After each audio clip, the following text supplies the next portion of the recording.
جنہیں تم محسوس نہیں کرتے۔ ان تاروں میں ایک بہت بڑے بجلی گھر سے وہ قوت آتی ہے جس کا ظہور روشنی اور حرکت کی شکل میں ہوتا ہے۔ اس بجلی گھر میں بڑے بڑے عظیم الشان پرزے ہیں جنہیں بے شمار اشخاص چلا رہے ہیں۔ یہ سب اشخاص ایک بڑے انجینئر کے تابع ہیں، اور وہی انجینئر ہے جس کے علم اور قدرت نے اس پورے نظام کو قائم کیا ہے۔ اسی کی ہدایت و نگرانی میں یہ سب کام ہو رہے ہیں۔ یہ شخص پوری قوت سے اپنے اس دعوے کو پیش کرتا ہے، لوگ اسے جھٹلاتے ہیں، سب گروہ مل کر اس کی مخالفت کرتے ہیں، اسے دیوانہ قرار دیتے ہیں، اسے مارتے ہیں، تکلیف دیتے ہیں، گھر سے نکال دیتے ہیں، مگر وہ ان سب روحانی اور جسمانی مصیبتوں کے باوجود اپنے دعوے پر قائم رہتا ہے۔ کسی خوف یا لالچ سے اپنے قول میں ذرا برابر ترمیم نہیں کرتا۔ کسی مصیبت سے اس کے دعوے میں کمزوری نہیں آتی۔ اس کی ہر بات سے ظاہر ہوتا ہے کہ اسے اپنے قول کی صداقت پر کامل یقین ہے۔ اس کے بعد ایک دوسرا شخص آتا ہے اور وہ بھی یہی قول اسی دعوے کے ساتھ پیش کرتا ہے۔ پھر تیسرا، پھر چوتھا، پھر پانچواں آتا ہے اور وہی بات کہتا ہے جو اس سے پہلے آنے والوں نے کہی تھی۔ اس کے بعد آنے والوں کا ایک تانتا بن جاتا ہے، یہاں تک کہ ان کی تعداد سینکڑوں اور ہزاروں سے بڑھ جاتی ہے، اور یہ سب اسی ایک قول کو اسی ایک دعوے کے ساتھ پیش کرتے ہیں۔ زمان و مکان اور حالات کے اختلافات کے باوجود ان کے قول میں کوئی اختلاف نہیں ہوتا۔ سب کہتے ہیں کہ ہمارے پاس علم کا ایک ایسا ذریعہ ہے جو عام لوگوں کے پاس نہیں۔ سب کو دیوانہ قرار دیا جاتا ہے، ہر طرح کے ظلم و ستم کا نشانہ بنایا جاتا ہے،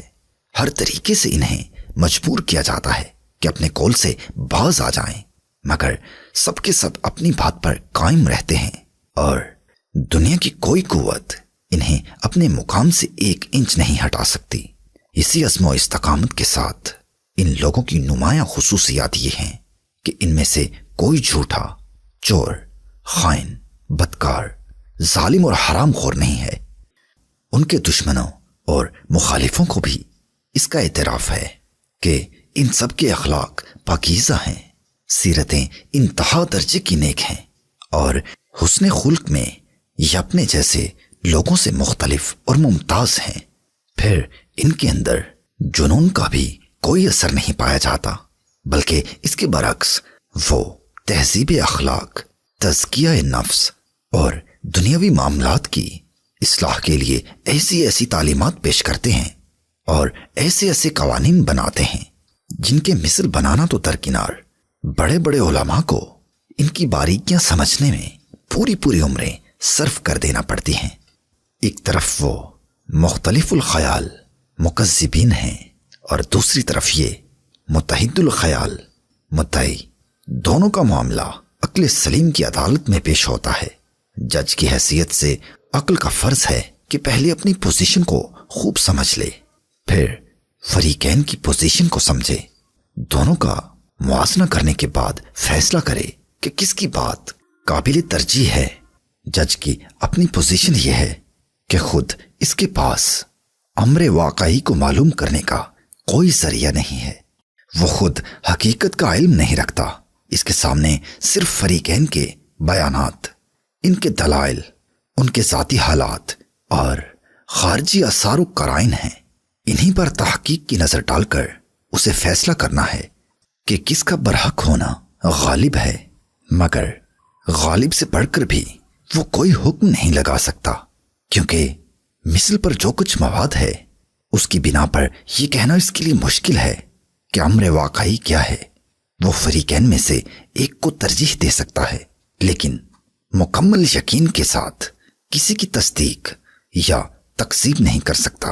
مکذبین کی پوزیشن یہ ہے کہ حقیقت کے متعلق ان کے نظریے مختلف ہیں، اور کسی ایک نقطے میں بھی ان کے درمیان اتفاق نہیں ہے، حتیٰ کہ ایک ہی گروہ کے افراد میں بسا اوقات اختلاف پایا گیا ہے۔ وہ خود اقرار کرتے ہیں کہ ان کے پاس علم کا کوئی ایسا ذریعہ نہیں ہے جو دوسروں کے پاس نہ ہو۔ ان میں سے کوئی گروہ اس سے زیادہ کسی چیز کا مدعی نہیں ہے کہ ہمارے قیاسات دوسروں کے مقابلے میں زیادہ وزنی ہیں، مگر اپنے قیاسات ہونا سب کو تسلیم ہے۔ اپنے قیاسات پر ان کا اعتقاد ایمان و یقین اور غیر متزلزل وثوق کی حد تک نہیں پہنچا ہے۔ ان میں ایک شخص کل تک جس نظریے کو پورے زور کے ساتھ پیش کر رہا تھا، آج خود اسی نے اپنے پچھلے نظریے کی تردید کر دی اور ایک دوسرا نظریہ پیش کر دیا۔ عمر، عقل، علم اور تجربے کی ترقی کے ساتھ ساتھ اکثر ان کے نظریات بدلتے رہتے ہیں۔ مدعیوں کی تکذیب کے لیے ان کے پاس بجز اس کے اور کوئی دلیل نہیں ہے کہ انہوں نے اپنی صداقت کا کوئی یقینی ثبوت نہیں پیش کیا۔ انہوں نے وہ مخفی تار ہمیں نہیں دکھائے جن کے متعلق وہ کہتے ہیں کہ کمکموں اور پنکھوں وغیرہ کا تعلق انہی سے ہے۔ نہ انہوں نے بجلی کا وجود تجربے اور مشاہدے سے ثابت کیا، نہ بجلی گھر کی ہمیں سیر کرائی، نہ اس کے پرزوں اور مشینوں کا معائنہ کرایا، نہ اس کے کارندوں میں سے کسی سے ہماری ملاقات کرائی، نہ کبھی انجینئر سے ہمیں ملایا۔ پھر ہم یہ کیسے مان لیں کہ یہ سب کچھ حقائق ہیں؟ مدعیوں کی پوزیشن یہ ہے کہ وہ سب آپس میں متفق القول ہیں۔ دعوے کے جتنے بنیادی نکات ہیں ان سب میں ان کے درمیان کامل اتفاق ہے۔ ان سب کا متفقہ دعویٰ ہے کہ ہمارے پاس علم کا ایک ایسا ذریعہ ہے جو عام لوگوں کے پاس نہیں ہے۔ ان میں سے کسی نے یہ نہیں کہا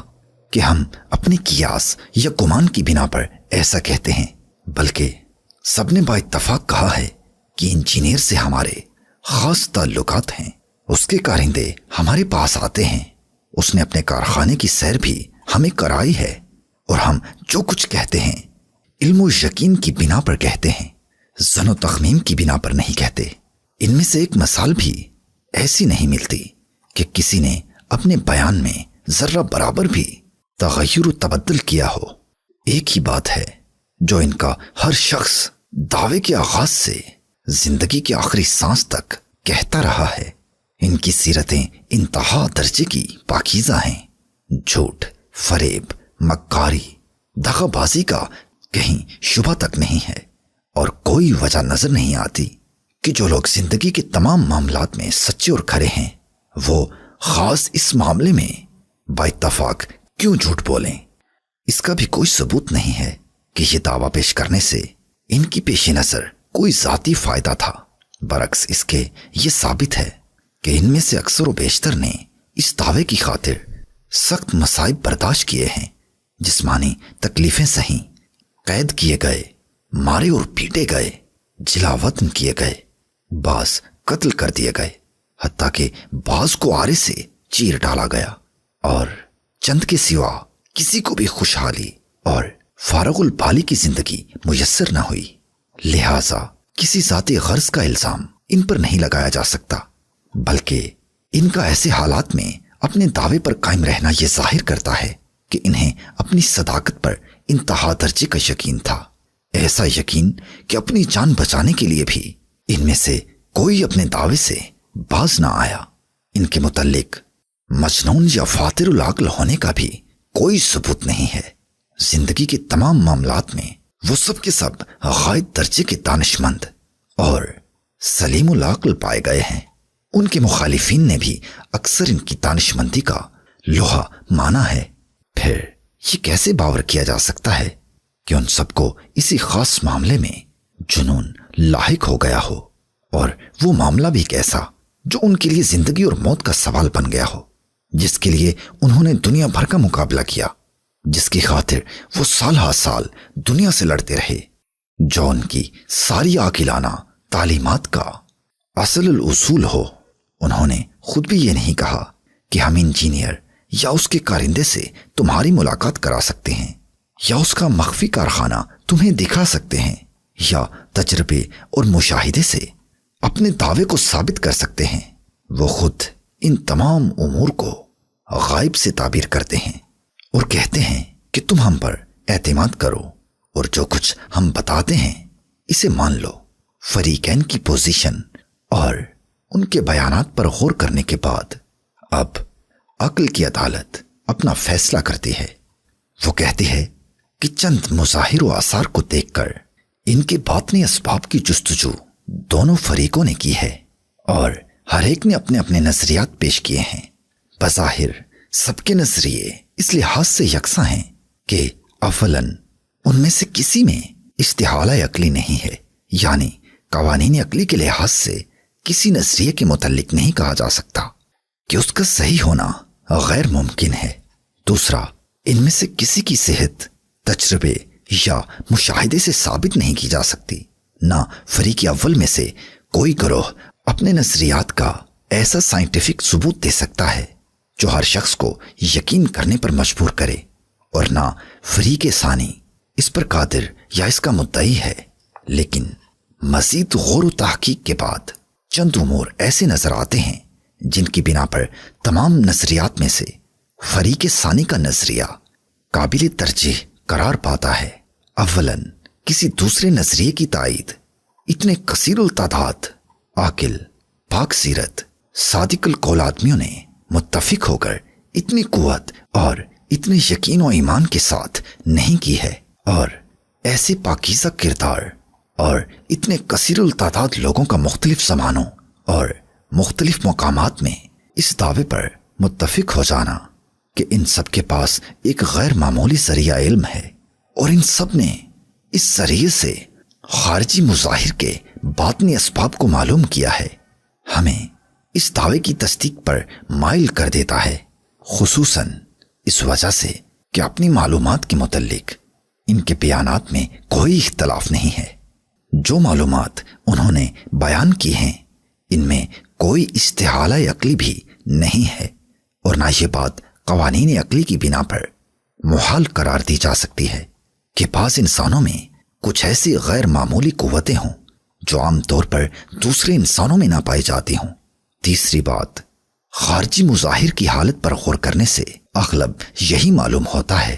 کہ فریق ثانی کا نظریہ صحیح ہو،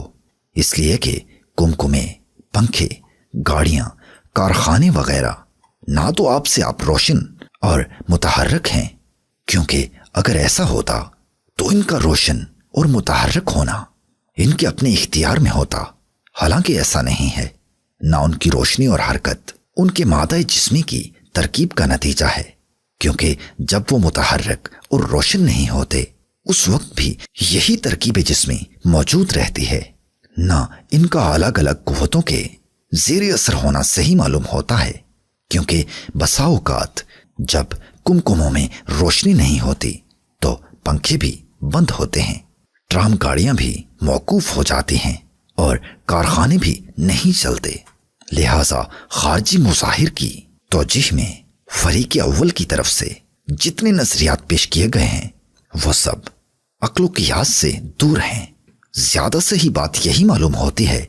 کہ ان تمام مظاہر میں کوئی ایک قوت کام کر رہی ہے، اور اس کا سرشتہ کسی ایسے حکیم توانا کے ہاتھ میں ہے جو ایک مقرر نظام کے تحت اس قوت کو مختلف مظاہر میں صرف کر رہا ہے۔ باقی رہا شک کرنے والوں کا یہ قول کہ یہ بات ہماری سمجھ میں نہیں آتی، اور جو بات ہماری سمجھ میں نہ آئے اس کی تصدیق یا تکذیب ہم نہیں کر سکتے، تو حاکم عقل اسے بھی درست نہیں سمجھتا، کیونکہ کسی بات کا واقع ہونا اس کا محتاج نہیں ہے کہ وہ سننے والوں کی سمجھ میں بھی آ جائے۔ اس کے وقوع کو تسلیم کرنے کے لیے معتبر اور متواتر شہادت کافی ہے۔ اگر ہم سے چند معتبر آدمی آ کر کہیں کہ ہم نے زمین مغرب میں آدمیوں کو لوہے کی گاڑیوں میں بیٹھ کر ہوا پر اڑتے دیکھا ہے، اور ہم اپنے کانوں سے لندن میں بیٹھ کر امریکہ کا گانا سنائے ہیں، تو ہم صرف یہ دیکھیں گے کہ یہ لوگ جھوٹے اور مسخرے تو نہیں ہیں۔ ایسا بیان کرنے میں ان کی ذاتی غرض تو نہیں ہے، ان کے دماغ میں کوئی فطور تو نہیں ہے۔ اگر ثابت ہو گیا کہ وہ نہ جھوٹے ہیں، نہ مسخرے، نہ دیوانے، نہ ان کا کوئی مفاد اس روایت سے وابستہ ہے، اور اگر ہم نے دیکھا کہ اسے بلا اختلاف بہت سے سچے اور عقل مند لوگ بھی پوری سنجیدگی کے ساتھ بیان کر رہے ہیں، تو ہم یقیناً اسے تسلیم کر لیں گے، خواہ لوہے کی گاڑیوں کا ہوا پر اڑنا اور کسی محسوس واسطے کے بغیر ایک جگہ کا گانا کئی ہزار میل کے فاصلے پر سنائی دینا کسی طرح ہماری سمجھ میں نہ آتا ہو، یہ اس معاملے میں عقل کا فیصلہ ہے، مگر تصدیق و یقین کی کیفیت جس کا نام ایمان ہے اس سے پیدا نہیں ہوتی۔ اس کے لیے وجدان کی ضرورت ہے، اس کے لیے دل کے اطمینان کی ضرورت ہے، اس کے لیے ضرورت ہے کہ اندر سے ایک آواز آئے جو تکذیب، شک و تذبذب کی تمام کیفیتوں کا خاتمہ کر دے اور صاف کہہ دے کہ لوگوں کی قیاس آرائیاں باطل ہیں، سچ وہی ہے جو سچے لوگوں نے قیاس سے نہیں بلکہ علم و بصیرت سے بیان کیا ہے۔